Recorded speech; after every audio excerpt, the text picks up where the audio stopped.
Welcome to Below the 49th, a pulse of the United States of America, my neighbor to the south, below the 49th. My name is Michael A. Charbon. Dateline March 29th, 2020. Today's title, Hope. I begin my journey on Below the 49th with my first show in self-isolation, day 12, living with a vulnerable family member with severe compromised immunity systems. Most of the world is mandated in self-isolation and some form of quarantine. International borders are closed while the world focuses on saving the sick and eliminating the spread of the coronavirus pandemic. Every aspect of life as we knew it has fundamentally changed, and humanity feels its existence is challenged. And together we witness the global humanity in grave peril.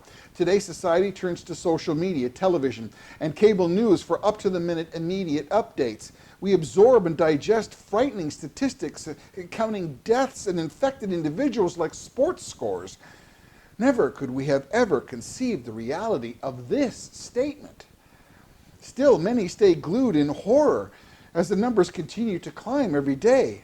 Consider Italy, a country with a population of 60 million, is now reporting over 10,000 people dead and no sight of stopping. It's unimaginable. America's in shock as New York City accounts for almost half of America's coronavirus cases, and as the death toll of Americans mounts to over 2,000 I should say. I'm sorry. People are getting scared. I mean, every individual sends faith and prayers to the New York hospitals and the world's hero health workers for their self-sacrifice, their service, and undying dedication everywhere. I mean, police officers, nurses, doctors, they're dying helping sick people. All this points to the fact that the worst is yet to come, as the exponential growth rate of the coronavirus, some say, is 33% per day. I mean, for context, the 1918 Spanish flu killed some 40 million people globally. And smallpox had a mortality rate of 30% to anyone who was infected. Thankfully, the last known smallpox death was in 1978. And in 1980, the World Health Organization declared that the world was free of the disease. And they considered at that time that it was the world's biggest achievement in international public health. Well, they better get ready for another one, because what's coming up next? This cure is going to be something. Currently, the coronavirus has a case fatality rate of only, thankfully, 1%, and is thought to not adversely affect infants and the young, but is a more severe threat to seniors, those with respiratory conditions, diabetes, and people with severe compromised immune systems, something I live with every day. These remain horrible times, but there is hope. On Friday, March the 27th, we witnessed hope. America passed the largest ever emergency stimulus bill worth $2.3 trillion. Effectively, America created a temporary financial lifeline of hope to its citizens. In a bipartisan move, the U.S. Congress realized that failure to act could result in civil unrest, desperation, chaos, a potential collapse of order, mass suicides. I mean, unbridled societal panic, drug abuse, alcohol abuse. It would be terrible. Congress's passage of the emergency stimulus bill represents over 10% of the U.S. gross domestic product. 10% of their GDP. I mean, that's, again, it's unprecedented. But this is not the first time that America has taken its monetary strength to help humanity in a time of global devastation. On April 3rd, 1948, President Harry Truman, a Democrat, signed one of the greatest humanitarian efforts to ever be proposed. It was called the Marshall Act. This United States initiative was for 16 Western European countries, providing over $15 billion of finance. Now, this is in 1948. To rebuild a war-torn continent on the brink of famine with millions of dead and unprecedented destruction. I mean, in 1948, $15 billion represented 5% of the U.S.'s gross domestic product, which in effect helped to save Europe and begin a recovery. So what the Trump administration did on Friday was extend a lifeline to America and use $2.3 trillion to mount an unprecedented rescue of America. Help is on the way. Two 1,000-bed medical military ships have been dispatched. The U.S. Navy Comfort and the U.S. Navy Mercy. Comfort to New York and Mercy to L.A. We see the immobilization of the National Guard, testing of over 894,000 Americans and rising every day, round-the-clock research for vaccines, the creation of a distribution of a self-test kit where you can walk in, self-test, and in 10 or 15 minutes get your result, mass delivery of PPEs, personal protective equipment, to frontline medical and hospital staff, over 4,000 respirators to New York alone, with more to come, thousands of temporary hospital beds created in convention centers, converted convention centers. American industry is gearing up to manufacture medical needs, and everyday American citizens, church groups, and companies are sewing masks, delivering food, and even printing, what would you think, 3D masks. I mean, the most important and untold kindness and generosity of so many people for their fellow Americans is a story that needs to be told. This is hope in action. America, there is hope on the horizon. The disease will run its course, and together we will beat it. Sadly, for those already on the edge of panic, they don't see any hope. They read the horrible numbers glued to the TV screens and tablets and phones, and they consider a terrible existence. They anticipate only the worst, and they feel helpless, and they worry. They worry for their family, for their neighbors, for themselves, for you, for me, for all of us, for the world. I mean, we must also acknowledge that this is a psychological pandemic where the media is feeding and spreading damage while growing fear. And the vaccine, my friends, the vaccine is on your fingertips. Turn off the cable news outlets who continue to grow this psychological pandemic. I mean, media outlets must deliver the facts, but hope must be part of their message in the same breath. They need to stop feeding this hypothetical negativeness, this human demise. President Trump stated things that are inaccurate at times and seem over-optimistic. I get that. I get that. But Easter, for many, will still be in seclusion and isolation, and in consideration of New Orleans, Chicago, and many other great and wonderful American cities, their unfortunate story is yet to be told. But as the President of the United States of America, he must lead the challenge with some sense of hope and optimism. He has to give hope to people who are desperate. They're desperate for a glimmer of positive messaging, particularly in this new age of modern cable news and the immediate delivery of facts and fatalities.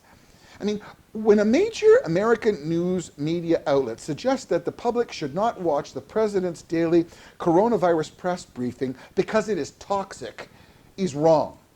I mean, that's literally the pot calling the kettle black. I mean, it's disrespectful to the intelligence of the American people, and particularly this American cable news outlet who is flagrantly guilty of manufacturing political hysteria, falsehoods, and outright speculation of unsubstantiated but anonymous sources with hypotheticals of pending mass doom.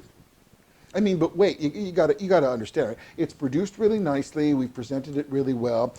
We've got this dynamic moving animation. We've got this anxiety-filled music to really deliver the message to our viewers. And we have this really illustrious panel of 8 people. They're all former members of the former administration, of course. But I mean,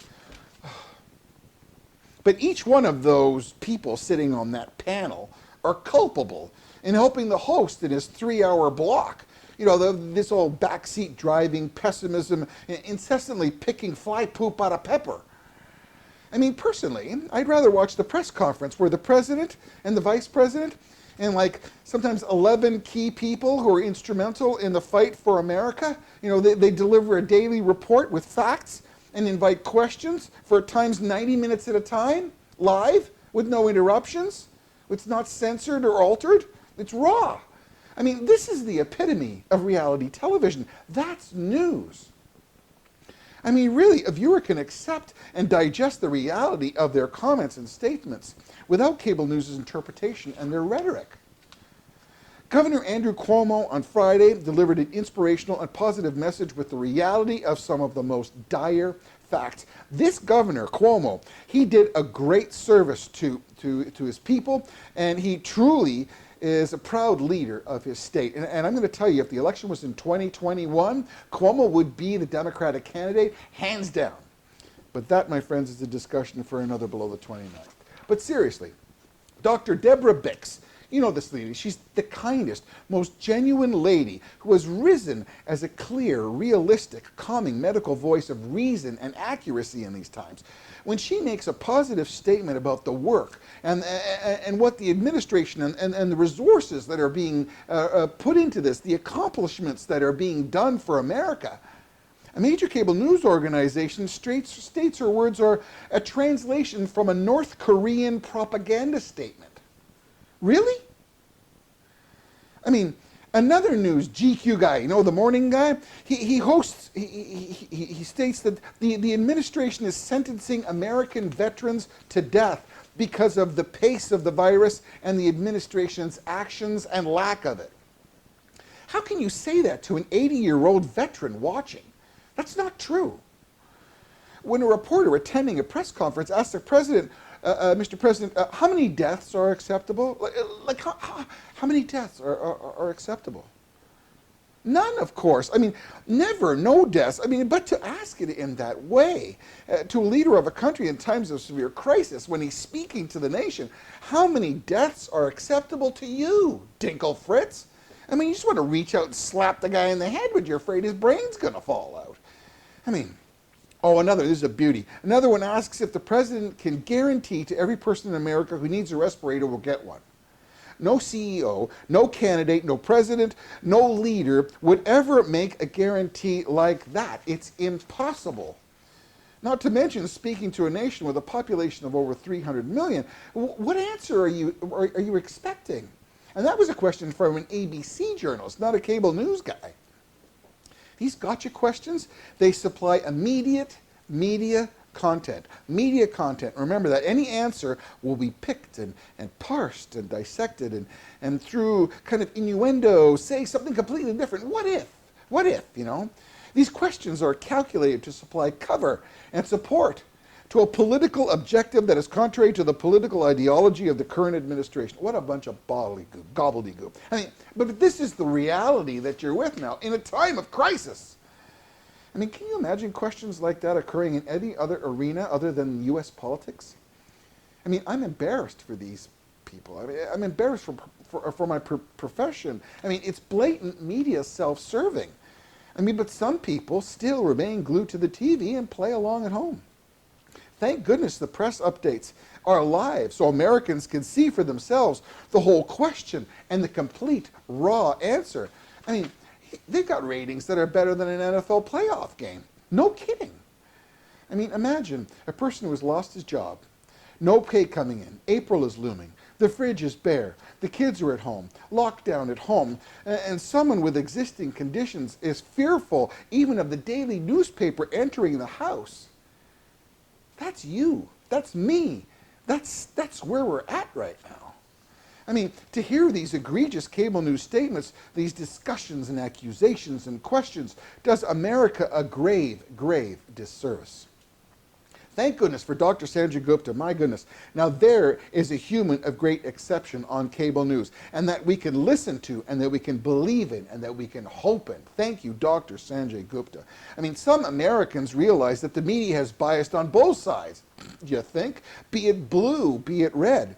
But regardless of your political choice, we need the media to step it up and stop stepping in it. I mean, deliver the facts. Ask realistic questions and deliver some hope, because the current alternative is dangerous and offensive in light of the efforts of so many who are now giving their lives as frontline medical workers to save their fellow Americans. I mean, imagine other countries less fortunate and in deeper peril watching a media outlet that their president is being addressed in this manner. I mean, questions like those in lesser democratic countries only dare get asked once, as both the question and the questioner mysteriously disappear. Now that, my friends, is a reality. Ugly toilet paper partisan politics has no place on the airwaves today. Pundits and haters can resurrect their rhetoric in a month when America rejoices in the better times to come and have faith in the turnaround and the growth.